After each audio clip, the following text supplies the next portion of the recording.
CF lambda એક IoT solutions provider છે. અત્યારે પ્રિસિઝન મોનિટરિંગ ફોર હેલ્થિયર ફ્યુચરના પ્રોજેક્ટ ઉપર કામ કરી રહી છે. તો મારું તમને થોડુંક ઇન્ટ્રોડક્શન આપી દઉં. મેં બેચલર્સ ગુજરાત યુનિવર્સિટીથી કરેલું, માસ્ટર્સ કેલિફોર્નિયા યુએસથી કરેલું. મને 15 વર્ષનો એક્સપિરિયન્સ છે ઇન્ફોર્મેશન ટેકનોલોજી, ઓપરેશનલ ટેકનોલોજી અને ઇન્ટરનેટ ઓફ થિંગ્સ ડોમેઇનનો. મેં ઓપરેશન્સ ડિપ્લોયમેન્ટ ટેલિકોમમાં, નેટવર્કિંગમાં, સાયબર સિક્યુરિટીમાં, એમ્બેડેડ સિસ્ટમ્સમાં, ઇલેક્ટ્રોનિક્સ, રોબોટિક્સ ને મેકાટ્રોનિક્સ આ બધી જ ફિલ્ડમાં મારું ઇનડેપ્થ નોલેજ છે અને હેન્ડ્સ ઓન એક્સપિરિયન્સ છે. તમે મારી લિંક્ડઇન પ્રોફાઇલ ઉપર વિઝિટ કરી શકો છો. તો આવી આપણા મોટો ને વિઝન અને મિશન ઉપર. CF લામડાનો મોટો ને વિઝન એ છે કે breathe smarter and live better. We want to become a global leader in IoT-based air quality monitoring, enabling data-driven decisions for industries, homes and cities. એટલે કે ઘરમાં, સિટીમાં ને કોઈ ઇન્ડસ્ટ્રીયલ સેટઅપમાં આપણે એર ક્વોલિટી મોનિટરિંગ એ રીતે કરવું છે કે જેથી બધાને ખબર પડે કે તે કેવો શ્વાસ લઈ રહ્યા છે. આપણો મિશન સ્ટેટમેન્ટ એ કહે છે કે આપણે જે રીતે ભારત એક ડેમોક્રેસી છે, સૌથી મોટામાં મોટી ડેમોક્રેસી, એ રીતે આપણે એર ક્વોલિટી મોનિટરિંગની ડેમોક્રેસી બનાવી છે કે જેથી જે પણ જગ્યાએ જ્યારે પણ માણસ હોય અને તેને ઇન્ફોર્મેશન જોતી હોય પોતાની એર ક્વોલિટીની તો તે મેળવી શકે છે. આપણી રજિસ્ટર્ડ ઓફિસ CF લામડાની 91 રામુ ડ્રાઈવ યુનિટ 7માં છે. ટોરોન્ટો બેઝ છે. આપણે કંપની આઉટલેટ છે અને આપણી ઓફિસનો એડ્રેસ આ છે, મેપમાં દેખાડ્યું છે. તો આવી આપણે AQMS સિસ્ટમ ડેવલપ કરેલી અને કઈ રીતે કામ કરે છે. તો આપણે સેન્સર સિસ્ટમ છે તે ડાયરેક્ટ રિપોર્ટિંગ કરે છે આપણી એપ્લિકેશનને. મોબાઈલ બેઝડ એપ્લિકેશન છે જે લોકલાઇઝ્ડ થઈ શકે અને જો તમારે ગ્લોબલ એપ્લિકેશન તરીકે યુઝ કરવી હોય તો એ પણ થઈ શકે. તો આપણે ઇનહાઉસ R&D કરેલું છે, એને કારણે સોફ્ટવેર ને હાર્ડવેર બે સપોર્ટ આપેલ છે. અને આપણે ક્લાઉડ સર્વિસીસનો યુઝ કરીએ છીએ, ગૂગલ ક્લાઉડ કે એમેઝોન વેબ સર્વિસીસ. ડિપેન્ડ કરે છે કે ક્લાયન્ટને કેવી જરૂરિયાત છે. તો સેન્સરથી ડિટેક્ટ કરવામાં આવે છે અને મોબાઈલ ડિટેક્ટ કરીને સર્વર ઉપર રિપોર્ટિંગ કરે છે અને આપણા ક્લાયન્ટ્સ એ જ સેન્સરનો ડેટા ઓનલાઈન જોઈ શકે છે અને ઓફલાઈન પણ જોઈ શકે છે. ડિપ્લોયમેન્ટ સિનારીઓ એ રીતે રહેશે કે મોબાઈલ ડિપ્લોયમેન્ટ એન્ડ મોનિટરિંગ છે અને સ્ટેટિક ડિપ્લોયમેન્ટ એન્ડ મોનિટરિંગ છે. તો મોબાઈલ ડિપ્લોયમેન્ટ એટલે શું? એટલે કે તમે કોઈ ગાડી લીધી, કાર, બસ, ટ્રેન, બાઇસિકલ, મોટરસાઇકલ કે ચાલીને જાઓ છો, તો આ મોડ્યુલ તમે તમારી સાથે લઈ જઈ શકો અને એ મોનિટર કન્ટિન્યુઅસ બેસિસ ઉપર પોલિંગ કરતું રહેશે, મોનિટર કરતું રહેશે અને બધો ડેટા સંગ્રહ કરશે ફોર 30 days લોકલી. અને જો કનેક્ટિવિટીનો પ્રોબ્લેમ આવશે તો એ ડેટાને ઓનલાઈન ડમ્પ કરી દેવામાં આવશે, એટલે કે ઓનલાઈન અપડેટ કરી દેવામાં આવશે ક્લાઉડ ઉપર, કે જેથી ગમે ત્યારે ફ્યુચરમાં તમે એને એક્સેસ કરી શકશો. હવે સ્ટેટિક ડિપ્લોયમેન્ટની વાત કરીએ તો સ્ટેટિક ડિપ્લોયમેન્ટમાં સેમ મોનિટરિંગ ટેકનિક છે, સેમ રિપોર્ટિંગ ટેકનિક છે. ખાલી ફેર એટલો છે કે તમે ઘરની અંદર, જેમ કે રૂમમાં, ઇન્ડસ્ટ્રીમાં, કે બહુ મોટો હોલ છે એમાં, કે ફાયર હાઉસ છે તેમાં, કે પોલીસ સ્ટેશન છે, કે ગવર્મેન્ટની કોઈ ઓફિસ છે, કે તમારી કોઈ ઓફિસ છે, કે ફોરેસ્ટ રિજિયન છે, ફોરેસ્ટ રિજિયનની અંદર તમારે અનેક જગ્યાએ ટેમ્પરેચર મોનિટરિંગ કરવા રાખ્યું છે. ઓકે, તો આ બધી સ્ટેટિક લોકેશન્સ થઈ ગઈ, કેમ કે મોનિટર એ જગ્યાએ ફિક્સ છે. તો આ થઈ ગઈ ડિપ્લોયમેન્ટ સિનારીઓની વાત. Now coming to sensor module itself. એક સેન્સર મોડ્યુલ છે એની રેન્જ એપ્રોક્સ 600 સ્ક્વેર ફૂટ છે. હવે એ સ્પેસને આપણે જો વધારવી હોય, મોનિટરિંગ એનું વધારવું હોય તો એ સ્પેસમાં આપણે મલ્ટિપલ મોનિટર ડિપ્લોય કરી શકીએ છીએ. હવે આપણે મોનિટરના મોડ્યુલ્સની વાત કરીએ તો મોનિટર છે એ 7 અલગ અલગ મોડ્યુલ્સથી બનેલું છે. આવું એકેય મોનિટર અત્યારે અવેલેબલ નથી માર્કેટમાં.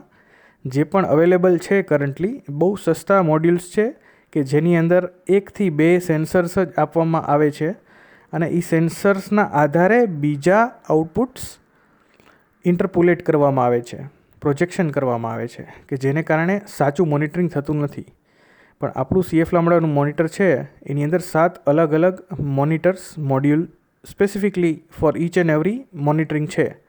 જેમ કે ઓલ્ડીહાઇડ છે, HCHO sensor, formaldehyde, cigarette smoke છે, પછી વેહિકલ સ્મોક છે, કે પછી લાકડાનું કામ કરેલું હોય, તમે ફર્નિચરનું કામ, અસ્તર મારેલો હોય, તો આ બધી વસ્તુ છે એમાંથી ફોર્માલ્ડીહાઇડ રિલીઝ થાય છે કેમિકલ. તો એનું તમને કહેશે કે ઇન્ડોરની હવા સેફ છે કે નથી. પછી CO2 મોનિટર, આપણે જાણીએ છીએ કે ઘણા બધા માણસો એક રૂમમાં બેસે તો CO2નું પ્રમાણ વધી જાય છે ઓબ્વિયસલી બિકોઝ ઓફ રેસ્પિરેશન. તો એને પણ આપણે મોનિટર કરી શકીએ છીએ. પછી સૌથી પ્રોબ્લેમેટિક મોનિટરિંગ એ છે પોલ્યુશન મોનિટરિંગ, PM 2.5 ને PM 10, એટલે કે પાર્ટિક્યુલેટ મેટર, કે જે આપણા બ્લડ સ્ટ્રીમની અંદર પહોંચી જાય છે. તો એ પણ આપણે મોનિટર કરી શકીએ છીએ. પછી ટોટલ વોલેટાઇલ ઓર્ગેનિક કમ્પાઉન્ડ એટલે TVOC. TVOC industrial chemical leaks છે કે પછી આલ્કોહોલ છે, ઇથેનોલ, મિથેનોલ, ઇથિલ આલ્કોહોલ, એકેય જાતનું સ્પિરિટ, તો એની જાણ કરે છે. અને પછી જે જેનેરિક મોનિટર છે એ ટેમ્પરેચર ને હ્યુમિડ મોનિટરિંગ છે. ટેમ્પરેચર મોનિટર આપણે રૂમનું ટેમ્પરેચર બતાવશે, કાં તો એ જગ્યાનું મોનિટરિંગ કરતું ટેમ્પરેચર બતાવશે અને હ્યુમિડિટી બતાવશે. તો આ થઈ ગયું મલ્ટી સેન્સર મોડ્યુલની વાત. હવે coming to a case સિનારીઓ. Suppose તમે એક રૂમમાં છો, તો આપણે ખબર છે કે સિગરેટ સ્મોક છે, એ સિગરેટ સ્મોક છે એ PM 2.5 ને એનાથી અંડરના પાર્ટિક્યુલેટ મેટર્સ છે. અપાર્ટ ફ્રોમ દેટ સિગરેટમાં ઘણા બધા કેમિકલ્સ રહ્યા હોય છે. તો second hand, third hand smoke, જે સ્મોક નથી કરતા એને સ્મોક લાગુ પડતી હોય છે, એને કારણે એમની હેલ્થને પ્રોબ્લેમ પડતું હોય છે. પણ જો એ ના થાય એટલા માટે આપણે આ સિસ્ટમ ડિઝાઇન કરેલી છે કે આ કેસમાં શું કરે છે, મોનિટરિંગ કરીને ફોર્માલ્ડીહાઇડ જેવું ડિટેક્ટ કરે કે પછી PM 2.5 જેવું ડિટેક્ટ કરે, એવું તરત જ એ મોનિટરિંગ કરી અને સેન્સર બેઝથી રિપોર્ટિંગ કરશે ફિલ્ટરને. ફિલ્ટર અને મોનિટર બે એક જ નેટવર્કમાં છે. એટલે એને કહેશે કે ભાઈ તું ચાલુ થઈ જા એમ.